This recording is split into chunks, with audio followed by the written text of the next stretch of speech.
Welcome to a special edition of the Pacey Performance Podcast. Today, I'm speaking with Head of Sports Science at Nottingham Forest, Ross Burbeary, Head of Sports Science at Barnsley Football Club, Nathan Winder, and Strength and Conditioning Expert, Nick Grantham.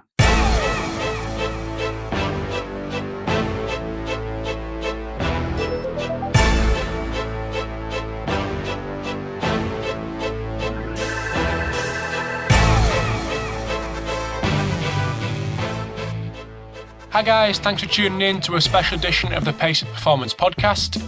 Today I have Nathan Winder, Ross Burbeary and Nick Grantham on the line.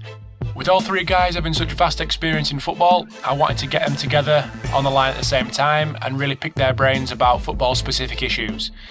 We talk about screening in football, we talk about analysing data and using data. We discuss maintaining strength and power during the in-season, and keeping players fit that aren't involved week in, week out. It's a really great episode with these three guys. Rather than being an interview, it's more of an informal discussion, which was great, and some great discussion points bounced back and forth between the guys. Before we get going with the episode, just want to remind people where you can keep up to date with everything that's going on in the podcast. If you follow me on Twitter at Pacey Perform, you will get informed about when the episodes become live. You can also subscribe on iTunes, and all the episodes as they become live, they'll go onto your chosen device. You can also jump over to paceyperformance.co.uk and you can watch all back episodes on there with links to all the YouTube clips. But with all that said, I hope you enjoy the special edition of the Pacey Performance Podcast and the first of 2015.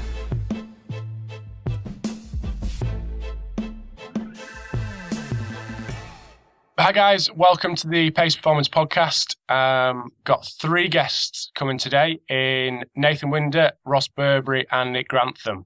So I've told them I won't do a long introduction on all of them because that'll bore people to death. So we'll get straight into it. I wanted to do this because I think that the kind of magic happens when you go to seminars and conferences and things and you just chat with people afterwards over a coffee or a Budweiser in Ross's circumstance. So I'll just fire a couple of questions out, get the guys to answer and have a little discussion between themselves. So first of all, stick it out to the group. What the state of S&C and sports science in football at the minute? Go. Go on, I'll kick off. I think it's it's varied. That's probably the polite way of putting it, I would suggest. I think football was driven by sports science initially, so it was very sort of physiology-led, energy system dominant, science-based. It's been quite a slow adopter for strength and conditioning, I think. So it's playing catch-up, and a lot of that is to do with tradition, I think. So I think you'll have big clubs doing a decidedly average job of strength and conditioning, and I think you'll have smaller clubs doing a fantastic job. I think it just all comes down to the personnel, the sports science and medicine team, and the sort of philosophy. So I think you're going to get all shades of S&C support. Mm-hmm. I don't know if you... Go on, mate, sorry. No, you're all right, go. Follow on there from what Nick was saying. I completely agree, and I think it's quite extremist with little things like kind of pre-participation physical tests and screens and sports science at varied clubs, big or small, really kind of going to town on those and using those kind of tests and screens as the be-all and end-all. Be really kind of extremist with it as regards to whether players should or shouldn't train. Be a bit more of a hands-on approach with that one. And because the sports science has been very kind of extremist, I think in just an example such as that, I think relationships within the club, no matter which club it is, can then fall apart. And I think that has a massive knock-on effect to how sports science and S&C is kind of provides within English football at the minute. So I think that's the biggest thing I found is in the early days, the person doing what was perceived to be S&C could have been a former personal trainer or ex-military, and that's not doing any of them a disservice, but they came in and didn't really know what sort of animal they were dealing with, and probably probably started a lot of fires, which now increasingly when I go into a club, I'm finding that I'm putting those fires out and trying to sell people and convince them that no, actually, I'm not going to get you so domsed up that you won't be able to move on Saturday. That it is possible to lift weights without absolutely smashing your body to bits. So I think it is getting, and I think many more of the clubs have got accredited S&C coaches, and I think the FA are actually part of their badges are saying that they've got to do UKSCA level, the foundation, the weightlifting. I think for the academies, is that right? I'm not sure. Is that you boys? No, I'm not sure. I've not heard of that. Right, okay. I must be totally wrong then. You'll know more about it than us. The other thing to add to that is that ex-players going into the sports. Yeah, classic. Always doing what they've always done. You'll always get what you always got. So, and I think that mentality is shifting slightly now. And those players who are going on to go into that area, the F&C, the sports science, are going about it the right way and doing things through the PFA and doing the Manchester Met course. So they get a bit better instead of it, just a job for the mates kind of thing. So I'll tell you what I've started to see a lot as well is the acceptance that you haven't had to have been a player or been in football all your life or even like football to actually work at a club. They seem to be a lot more open to people that have come from a multi-sport background and actually saying, well, actually, yeah, you've worked in a different team sport or a different individual sport. Let's see what you can bring. So at the clubs I go to, I quite like being the thickest person in the room when it comes to football because I'll ask the stupid question that if you've been in football for 30 years, you won't ask it. But I'll be like, well, why do you do that? And it's like, oh, actually, not quite sure. So is that from a staff point of view or player point of view? Yeah, I think it's a bit of both. Mm-hmm. I think it's both. I tend not to try and ask too many stupid questions to the players because that doesn't help me cause. But certainly with the backroom stuff, just going in and saying, well, things that are taken as gospel, why is that? Is that actually a fact? Do you know that? Or is that just you watched a game 5 years ago and now it's gone down in the mists of folklore as to that's how someone runs or changes direction? I'm sure you have seen the little clips of the Atletico Madrid. You knew what I was going then, didn't you? Everyone's seen that. Yeah. There was another one. I can't think of.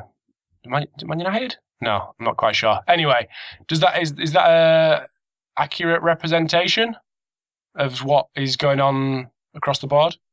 Obviously not, because you three are. I think it's what we said at the start, isn't it? It's like you've got all shades. You've got good, bad, and indifferent.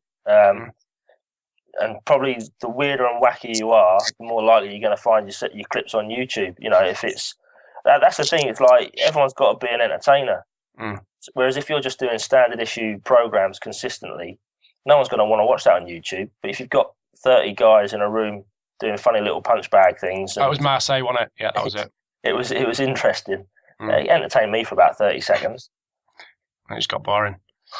You think some of that though is you've got to appreciate that from some S&C coaches who are willing to do the weird and wacky and wonderful, and even if it isn't textbook, even if it isn't correct in some people's eyes, do you think that's something we shouldn't kind of condemn and criticise? And I think every sport, there's always going to be someone that's going to go in and be the person that does the great pre-season, and sometimes that's a real tonic for clubs, isn't it? You go in, you have a 6-week hit, you turn the work ethic around. So I think you could make a career out of that.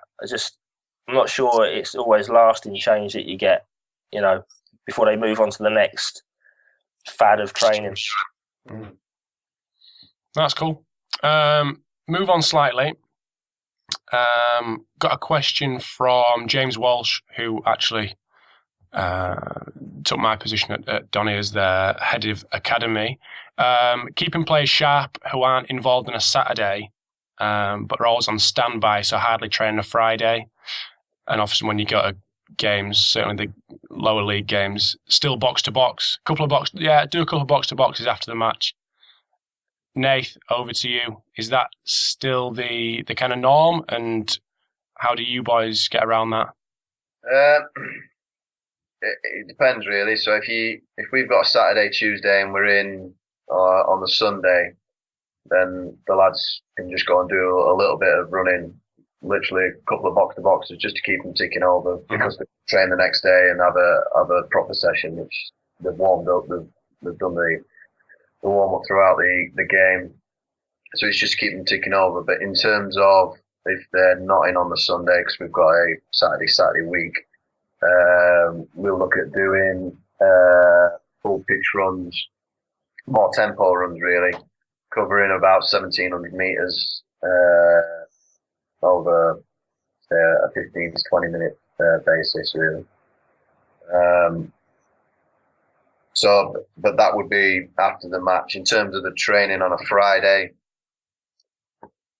we usually know who's starting, so they'll go in and the rest will stay out for extra little bits of work, whether it be football based, small sided, or pitch based, short running, changes of direction, drills. They'll be incorporated onto the extra session drill on the Friday. But we try and supplement their fitness with spin bike sessions. Try and keep the axle load down through the week to maintain that fitness really, because they're going to be called upon at some point. So it's a tough one, and it's been tough this year because we've got a small squad. So it's probably one of the toughest parts of the job really, keeping players fit to ready to come in is really one of the toughest parts, I think, personally. And there is other ways of testing to make sure that they are up to scratch, keeping the lads fit. You know, do the sub-maximal test from a maximal reading on the heart rate. I think it was Chris Struck that did a paper on that. So you can keep tabs on where they are. But as a whole, the only way that you ideally want to keep them fit is by playing them in the 21s and getting match fitness. But as we had a little discussion before, and Ross said, those intensities and the actual coverage that they perform in them matches sometimes isn't up to what they requires in the training based sessions are actually more. So it's just a tough area, very tough area. I don't know what your thoughts are, Ross. Again, it's a very difficult one, isn't it? There's two words for me in this situation. One's fitness and one's freshness, and I think both of them kind of come hand in hand. Yeah. With regards to keeping players match fit, if you want to use them two words, I think there's two things we need to do. One is keep players exposed to speed. I think exposing players to speed is extremely important, especially within parameters of what their maximal speed is and their exposure to that on a weekly basis. So we have some kind of trim monitoring that we do, which exposes players to certain amounts of speed that we feel necessary to keep them available, just for kind of mechanical issues as well as for fitness issues. Then the other thing that we do is we have a physical profile for every player, from a kind of a normal match, what kind of they do on a normal kind of league Saturday match. And then within that physical profile, we have to make sure that we're getting at least 70 to 80% of probably 4 or 5 of those metrics within a training session to those players if they're being regularly left out of the squad. And that'll probably take place some kind of 2 days before a game, so like a match day -2 on a Thursday, for example, on extensive days, when you can put that match scenario into the boys. But unlike what you've just said, it's very, very difficult when you're putting them into a 21s environment when the intensity is different, but they are getting the distances from a technical, tactical perspective. So you could argue that they're getting match fitness, even though it's not physical fitness, from playing those games. But for me, as long as we're keeping players exposed to good amounts of speed within 70 to 80% exposure to what they get on a match day, and keeping them relatively fresh. Because I think sometimes we can overdo it with players, especially when we're looking at post-match runs and runs the day before a game. I think that's something that we need to probably just limit to a little bit. I'm not a big fan of running after games unless it's needed. And I'm especially not a big fan of doing top-ups the day before a game just in case anything happens to players injury-wise or illness-wise. Are they allowed to wear GPS in the 21s or not? Yes, we can wear GPS in 21 games. Okay. I mean, I saw Steve Black speak last year, and he mentioned about picking the team early in the week. Is that ever gonna be an option? Is that what you're finding from Dave Redding? Yeah. That kind of just reaffirmed what he'd said when I heard him speak last year. Actually picking the team on a Wednesday, so you actually you know where you're going Thursday, Friday. I think that, a lot of that comes down to the mentality of the squad that you've got as well, though, because people can lose their heads if they don't think they're in the mix. Good luck getting anything out of them on Thursday, Friday, constructive. I mean, to be fair, somebody said that somebody piped up and said that, and then his response was, "Do you want them type of players in your squad?" You see, that's an easy one to throw back, isn't it? Not everyone's.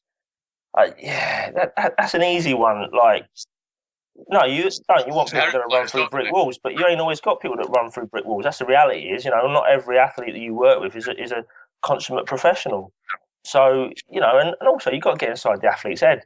If they've been sat picking splinters out their arse for 4 weeks and they get told again on a Wednesday, same deal, it's difficult not to have a head loss. I think some people need to have a reality check sometimes, and just, it's easy to criticise and say, oh, well, everyone should run through brick walls.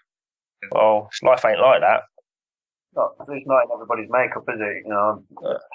I think you have to create a culture within your club, and the mentality that you put across to your players, that it's paramount that your work ethic is at the forefront of everything that you do. That doesn't always happen with every player, and it's how you get those little bits of extra margins out of that player through the week that's also quite difficult. You're doing a psychological battle pretty much every single day in different terms. So I think going back to that comment as well about players should run through brick walls. What's the average lifespan of a manager these days in the Championship? Coaches are going to inherit whatever players have been there the time before. Yeah, players have been given 3 to 5 year contracts. If they're going to be told they're not playing on a Wednesday at regular, then I'm sure some of the players are going to be quite happy to sit there, like saying, picking splinters out their arse and picking up a wage, and they can sit on that for 3 to 5 years. Some players are like that. Yeah. It's quite an easy one to throw back that comment. I spent sort of the majority of my career working in Olympic sports, and listen, I put my hand up. I was the first one to give football a hard time, because I just thought bloody hell, overpaid and all the other stuff, all the cliches that go with it. And then you actually work in the environment and you see the demands that go on, and it's a difficult environment. And to compare people making comments that have come from a predominantly rugby background, and I get that, and it gets compared all the time, and I love rugby, but you're comparing apples with oranges. Two totally different sports, different work ethics, different mentalities, physicalities. You can't just make sweeping statements like, well, you don't want that player in your squad.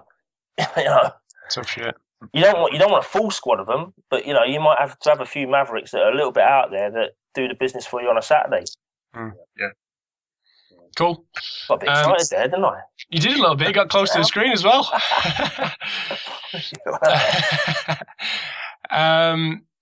Yes, another one that came from Ishan, who's the lead S&C at Blackburn of their academy. How do you go about ensuring strength and power gains are maintained when playing Saturday, Tuesday on a regular basis? Ross, go. Oh, that's a tricky one. Okay, I think for one thing, again, like we said a little bit before about being quite extremist, is that you can kind of overlook the amount of load that's going to a player, and you can get a little bit hung up on too much strength and too much power in preparation for the weekend. I think the big one for me is looking at what happens to a player after he plays a football match. So we've done quite a bit of in-house research. I've put it out there on Twitter. I'm not afraid to share the info that we've got.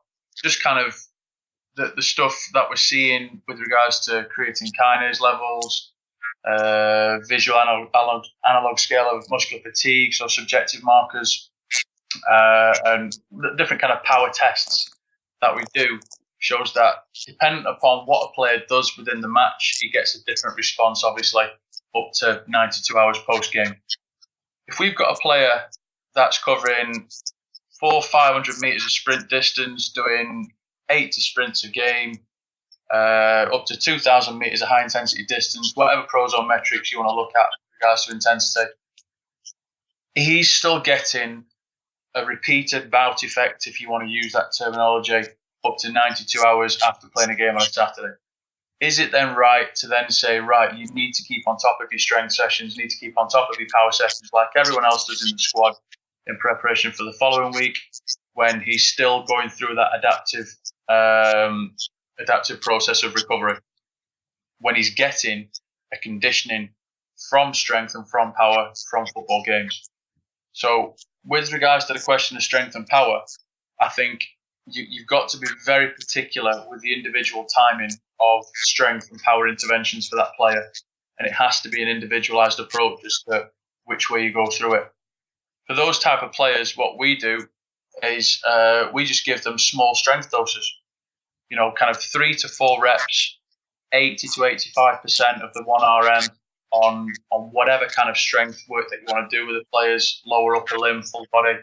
And we just give them 1 to 2 exposures of that a week, dependent upon what they're telling us with regards to the soreness and level of recovery they think they're at. I've got a question for you there, then, Ross. So far away. You've got really good resources at your club. So yeah. On the contrary to that, we haven't. Yeah. So what would be your process if you were in my shoes? Do you have Prozone, Nathan, at your place? No, we've got Prozone, but it's the basic package, so we don't get the physical stuff. Okay. I think with regards to the physical stats, 95% of the time, we can kind of assess visually what a player's done within the game. Yeah. And the big one for me is, we are quite fortunate. We have quite a lot of technology and resources, and we can assess power objectively, and we can assess work done through the technology that we've got. But I think the big thing for me on that kind of side of things is to know where a player's recovered. Is just to ask him and to talk to him. Yeah. Although you've got to then appreciate if the player's giving you an honest opinion of where he's at. If he fancies a couple of days extra recovery compared to the next man who's done the same amount of work, I think that's just an individual kind of relationship that needs to be built with the player from my perspective, from an S&C or a sports science. So visually, we know if a player has not covered a certain amount of distance, but we can see if he's put a shift in on that day. And I think from that side on, as long as you can get a player to not comply, I think comply is a bad word to use, but maybe to conform and understand the reasoning for what you're doing with him, and to get to buy in the additional strength work that you do, and you can make it fit on both parties, I think then that's a simple way forward. And I think we can be too extreme with data coming out of our ears and all these objective measures, when quite simply, as long as you can just talk with a player and you can get the best out of a bad situation with you and the player, then I think you're on the right lines. I think it's just a common sense approach, really, sometimes. Yeah, I think from my perspective, a lot of how we go about it we do wellness questionnaires and things like that, but it's knowing the players, and because we've got a small squad and we've got a lot of academy lads involved with the first team, so I've known those kids coming through, so you get to know who tells you the truth about how they feel and what they're doing. you got, like you say, you've got that coach's eye on how hard they work. So you actually become more. You use your coach's eye more within delivering your session on how you're going to deliver it or what you're going to deliver. And it's, you know, where somebody's going to be honest or you've got your skivers. I think you got the key there, Nathan. It's like coach's eye and that coaching skill set, which a lot of people are graduating haven't got. They've got all the book smarts. The numbers are good, but you've always got to contextualise your numbers. Yeah. And you know, computer could say no, don't train, and you're looking at the guy going, well, actually, he's tearing up tree stumps here. Let's go after it. And like you say, if you build a relationship and the trust, then hopefully, if you've got the resources, you can use those. It's good to have objective markers, but if you haven't, it's that conversation, isn't it? And if you think he needs a rest, he needs to have a rest, and you sharp no. I think it's just key, just keeping in your mind what your sort of use is, and knowing what your detraining times are, so that you know, right, we need a certain amount of exposures. You've had, you know, the last 3 sessions you've told me you're tired, and I think you're having it. So we need to do a session. Yeah. The other thing is as well, each player is completely different. Yeah. They all recover slightly different. Like Ross says, it could be anything up to 90 odd hours, maybe even more in some cases, depending on the game time and what have you. Previous to playing, they might come straight in, so that, you know. And then you've got the kid who recovers and feels fresh as a daisy within 32, 48 hours. So it's again, took part of the job, isn't it? Them soft skills and dealing with players one-to-one as well as in a group. I think they're really important. So with that, when that conversation happens, has it been an issue kind of justifying why, say, for instance, manager walks in the gym, why is he doing different to him? Has it been hard to justify that with no kind of, you know, the number to justify what you're doing? Yeah, no, not really. I'm lucky. I've got staff around me that are honest and let me and trust me and let me get on with my job. And then if something, you know, does crop up, they'll ask me a question, and as long as I can justify it, then they're more than happy with that. You know, we don't see these players every single day of the minute. Every minute of the day. So you can't keep tabs on them what they do all the time. But what we do, and when we've done it, it's all detailed, it's all notified down, and all the staff know about it. So, you know, if the manager or a member of staff came into the gym and one's doing something, the other's doing something else, as long as it's part of their program and there's justification of why we're doing it, then, you know, there's no issues. And it's a nice environment to work in when you've got that trust. Got that comes through communication as well. You know, I hear a lot of stories about bigger clubs having so many staff members and heads of each in different departments, and none of them speak to each other, and then you end up with, you know, big injury lists. And if you've got a tight backroom staff that know, then there's only so many times the player can sort of try and pull all over your eyes.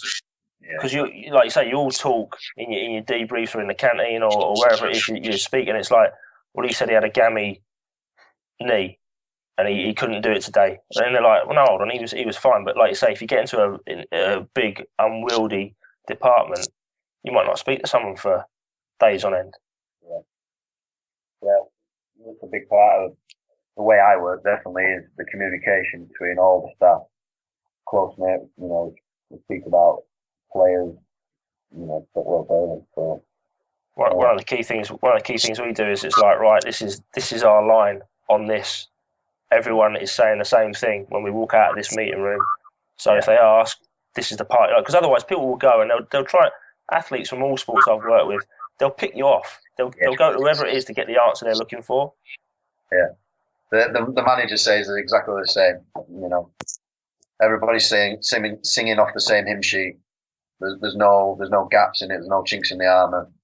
They've got nothing to come back at. This is what we're doing. There we go. I think going on from the start of the question, Rob, there about the strength and power and when to put it in. Exactly what we've just been saying about, you know, making sure that the player doesn't bring the foot off the gas at any point.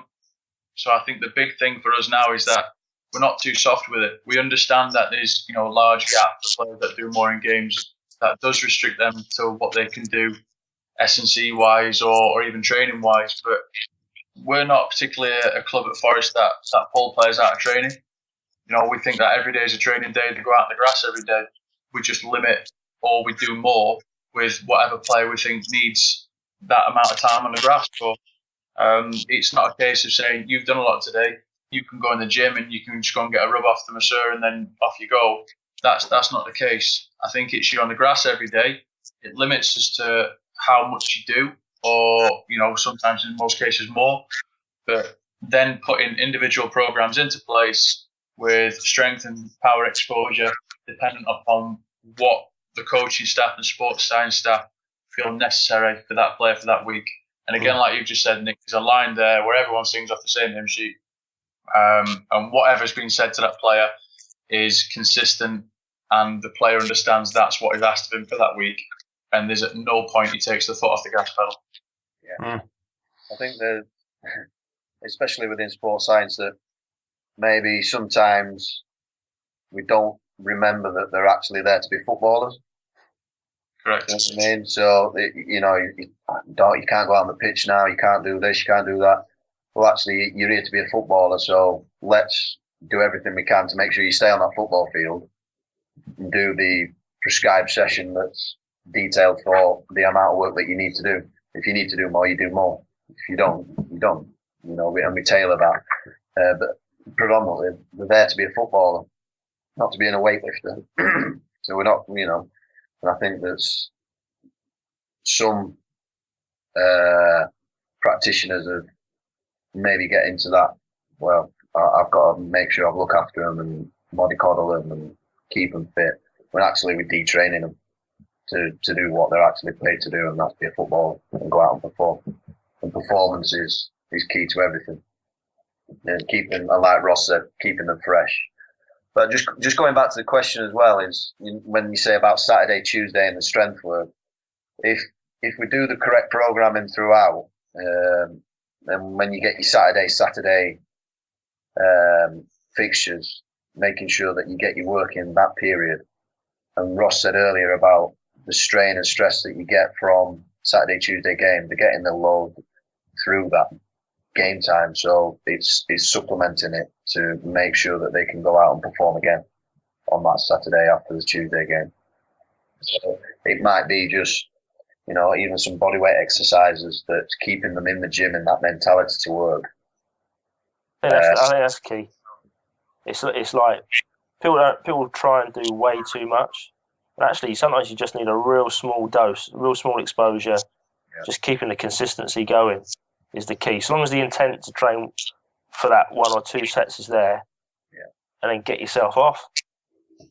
And it's getting that players buy-in, that mentality, and you know, you keep them in the gym. Right, we're doing this, and it's going to be 20-minute session. You'll be in and out. They're like, oh, yeah, buzzing, boom, and you crack on to do it, to get out, but they're still being in the gym. They've still got the mentality that I'm in the gym on the Thursday before I play the game on a Saturday, even though I've had a Saturday game. So when it comes around to a Saturday game, and they're in there Tuesday, Thursday, they're already in that mindset. The mentality's there, and it's again, it's just winning those little battles really, and the psychology about getting the mentality of and the work ethic of we're here to work. You're going to do this. We've got one of every club's got, you know, 1 or 2 or 3 good pros, really, really good pros. And one of the, let's say, not so good pros of the day in the gym said to this good pro, "You're in here every morning and you're in here every afternoon. You know, how do you do it?" He says, "It's easier for me to be in here every morning and afternoon than for me just to pick a time once a week to come in." I think that's just a great message to put across to the player. It's easy for me to be in here twice a day, keep consistent, keep myself in the right frame of mind, that I'm in here every day, no excuses. And the work that we do with the player and the work that he takes upon himself to do, he feels is the correct programming. And you've hit the nail on the head there, Nick, with what you said earlier. It's not all about load sometimes. It's sometimes just about getting in there, 1 to 2 sets of even a bodyweight exercise, just to keep them fresh, keep them moving, and just make sure everything's working in situ. That player has got it absolutely nailed on for me. And it's a shame that, not every player can be like that, but that's the industry that we work in. And you've just got to kind of embrace that some of these players aren't that way, but the responses that these good pros give to these not so good pros is fantastic in that sense. And if we can support that and just kind of keep that going within the industry, then over time, hopefully things will change. Yeah. But do you want those sorts of players in your squad though, Ross? That's the thing. Sorry, just tell you that. So another one from Ish at Blackburn. I'd put it to Ross, but knowing your background, Nick, on working with Olympic athletes, it might be more suitable for you. About difference in coaching, one-on-one compared to like a group session. Again, that all comes down to be sort of personality driven and also time frames, and there's a lot of variables that come into it. What do you want to get out of a session? Group sessions, I tend to find you need to be a little bit more on it, a little bit more dictatorial and sharp. So you've got to keep people in the mix. Otherwise, if you leave a squad, no matter what squad it is, they're either pulling each other's shorts down, kicking stability balls across. They'll find something to do. So, that's when you've got to be a little bit more right. You're on there, you're in there, and bossing the session a little bit. One-on-one, you've probably got much more time to have that conversation with a player. You just got to read the player and see whether they're motivated for the session. So do you have to pull them up? Do you have to calm them down? But then I guess the same for a group. If you've got a group of lads that are hyper and you want to work on something technically proficient with big loads, you need to get a grip and get them focused. You don't want them just all running around like headless chickens. So I'm not sure there's massive differences between individuals and groups. You just have to read the group or read the individual and then adjust your coaching style accordingly. Do you think that changes out on the grass if you were to work indoors in the gym compared to out on the pitches now? In what way? Just with regards to, in a football sense, if you've got the boys in the gym, you've got them in an area, in a group session, and like you say, you've got to be on it. You've got to be dictatorial. You've got to be kind of autocratic in a sense that you're leading the session there. Yeah. Out on the grass, do you think that still kind of translates? Do you think you can still be the same out on the grass? I think it would probably depend on session to session what you're trying to achieve. I don't do a huge amount of stuff out on the grass, other than sort of pre-season, and again it's probably more strength and conditioning orientated. But again, working with other squads from different sports, there might be sessions where it's a little bit looser. You might have people set up and they're working at their own rate, I guess, if that's the sort of thing you're thinking, Ross. Yeah, I mean, just with regards to keeping sessions fresh and different, within a gym setting, you've obviously got to follow a similar kind of routine or pattern to keep players exposed to doing similar type exercises. Obviously, variances to keep strength improvement within elite athletes who've had that exposure to weight training. But out there on the grass, it's within coaches. Football coaches always want to keep things fresh and different. Yeah. I've heard stories about kind of Martinez saying that you're not allowed to use the same warm-up or the same agility session twice in a season. I'll be screwed. Yeah. Honestly, the kind of minor changes that you make into that session just to keep it fresh and different is a joke. But with regards to that, I just think kind of working out in the grass is a little bit different because your voice doesn't travel as far as what it does within a gym. Yeah. So you have got to be on it even more so, I think, in that sense. And I think when you're out there in the grass in front of the coaches at the same time, the players will have a little bit of a go. They'll try and have a bit of banter with you. They'll try and bring you down. And, we all know that the fitness coach, the sports scientist, is the one that's going to be getting the most amount of banter, especially in front of the manager. The boys are always going to try and expose you. So I think within that sense, you've got to have a bit about you, in a sense. If a player's going to shoot you down, you've got to have that wit to come back. I think it's slightly different within a gym setting, because normally 9 times out of 10 that would just be me and the players in the gym. Yeah. So you've got them in the room, whether it's a group session through individual programs or everyone's doing the same within a circuit environment.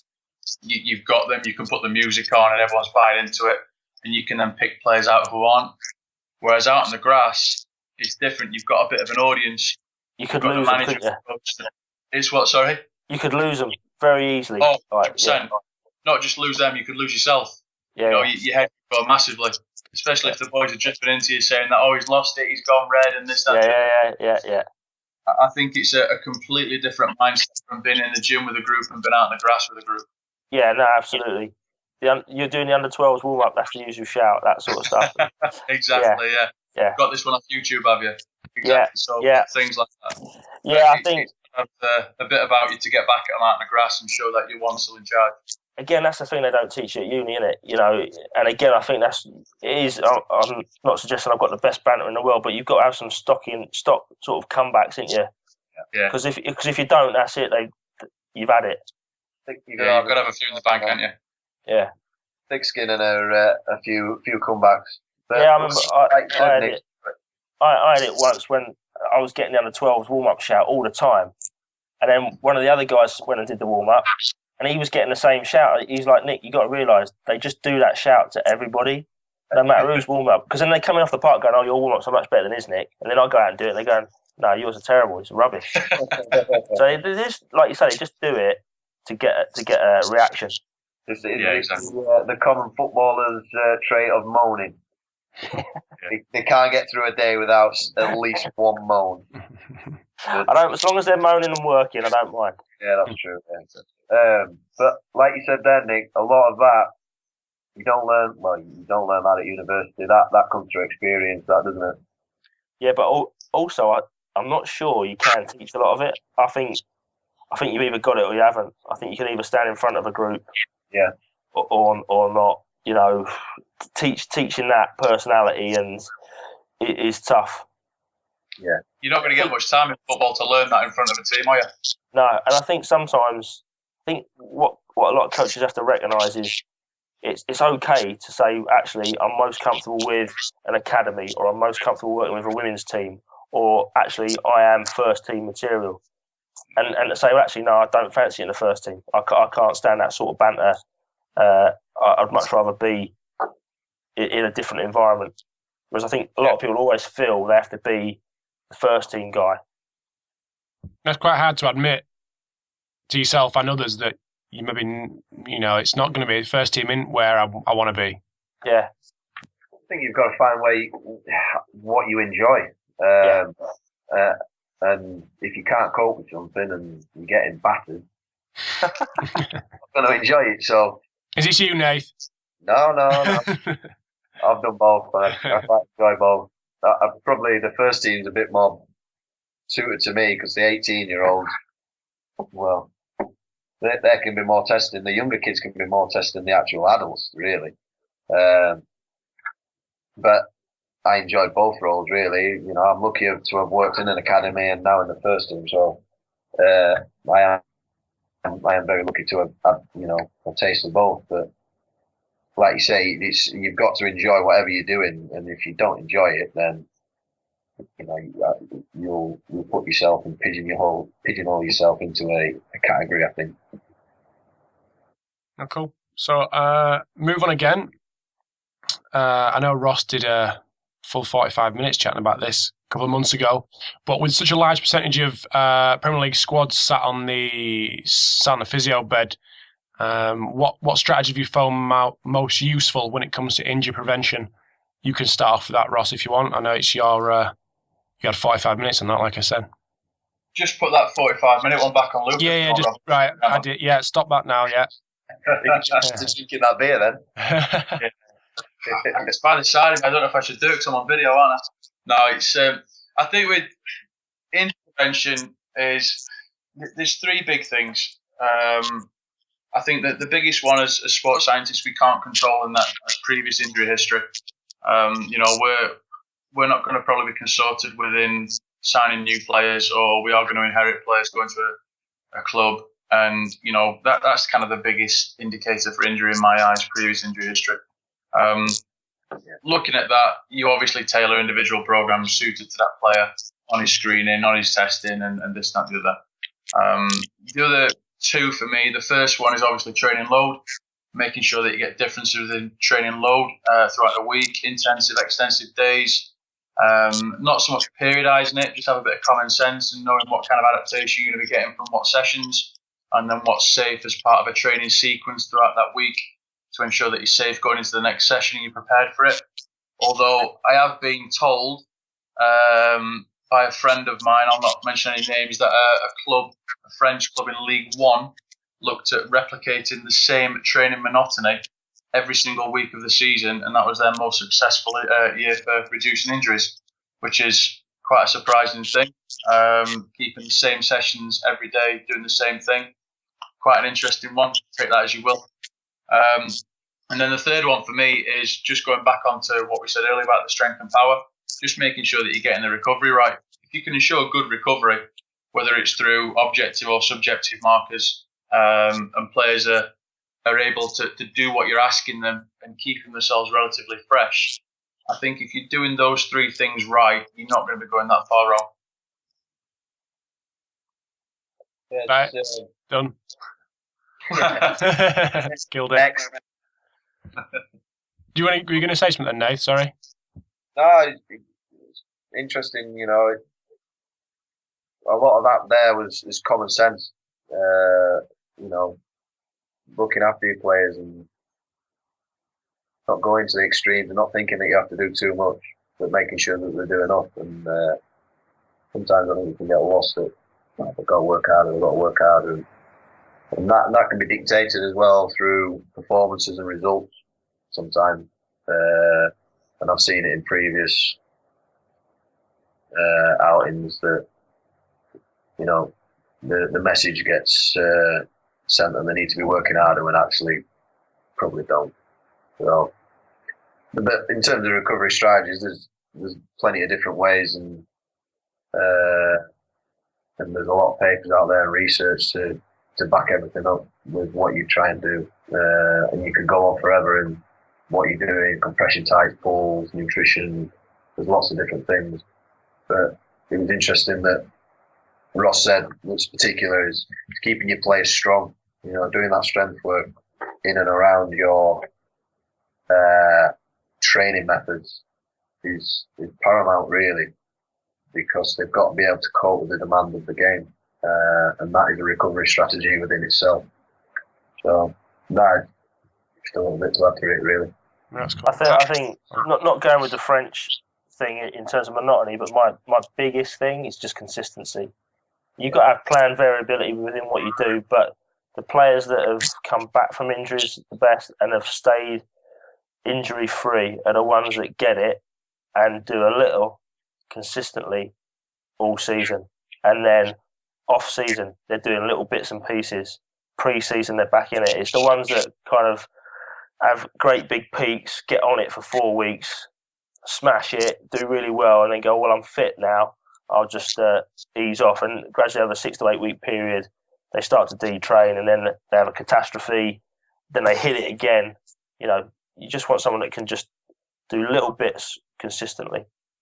Again, that comes down to the mentality of that player as well, doesn't it? Yeah, that's your man coming in on a morning and afternoon every day, just doing bits. It becomes a bit.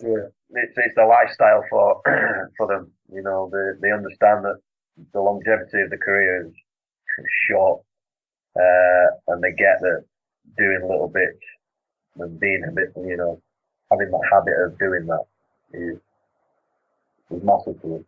And just to reinforce that, Sorry, Nate, just to reinforce that as well, Nick, that player has played 45 games for the last 2 seasons and he's over 30 years old.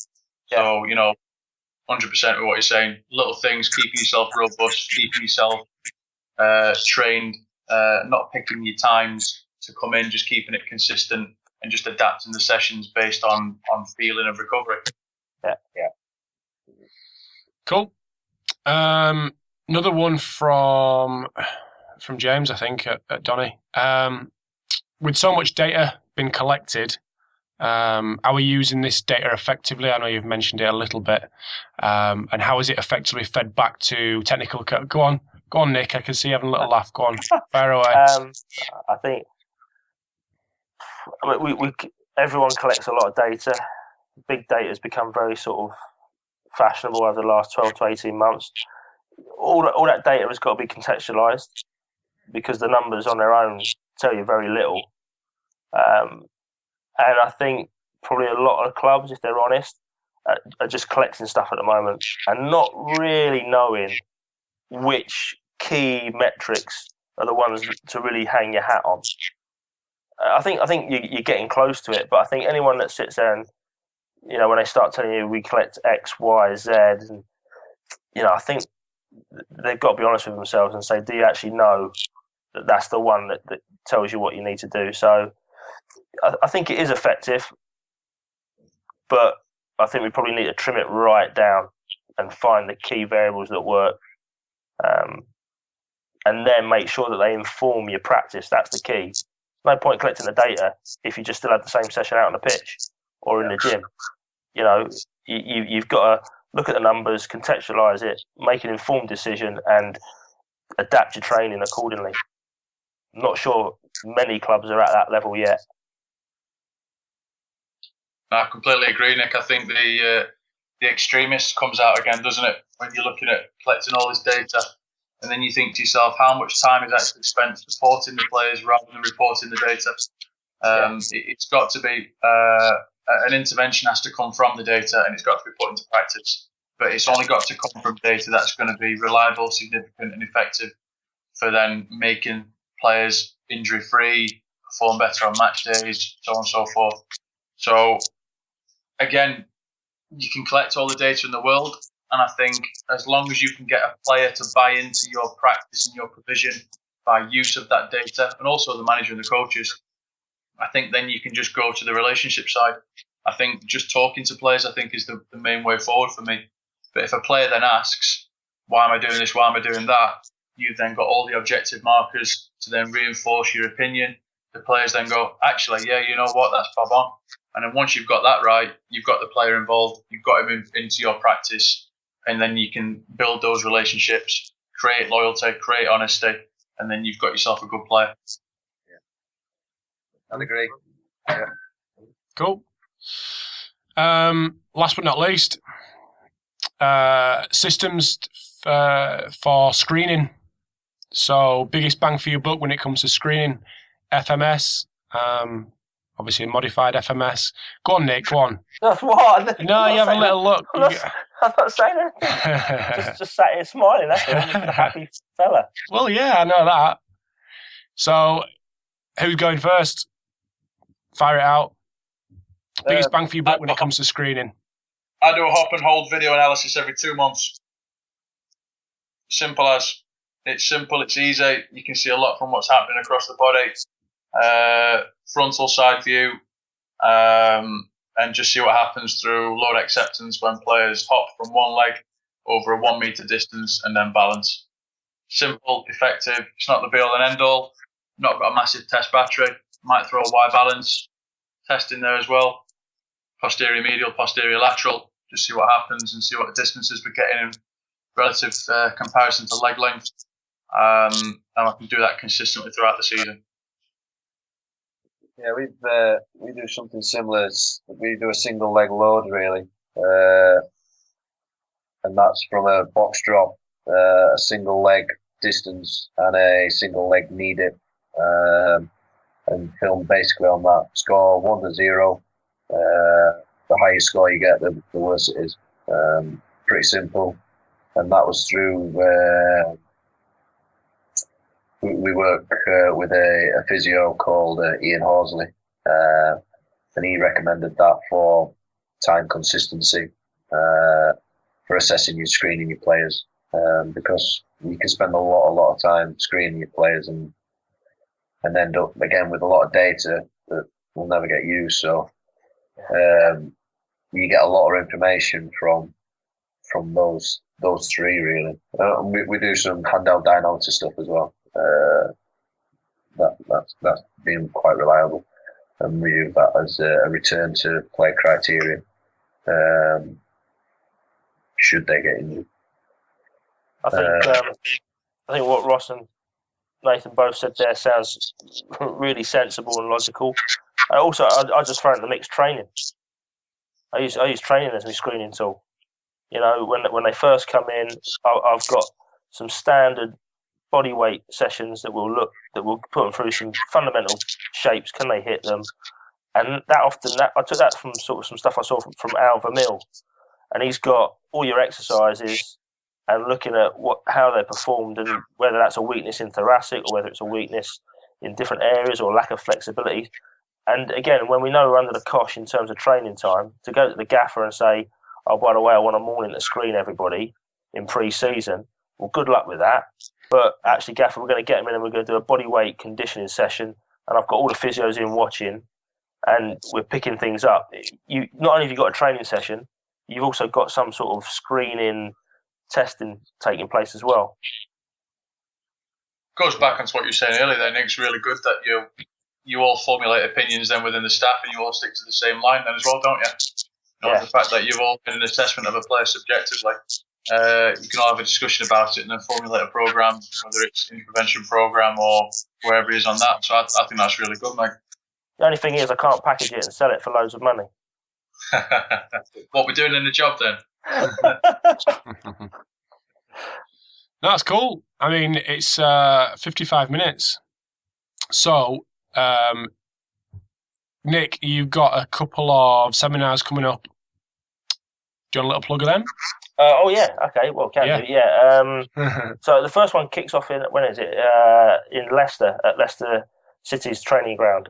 So they asked me to go in and do a talk on youth development. So just looking at some of the examples from when I worked at netball through into basketball and now looking at football and trying to debunk, again, a lot of the myths around youth resistance training and physical preparation for kids, and just to do a reality check and say what's been good, what's worked and what hasn't.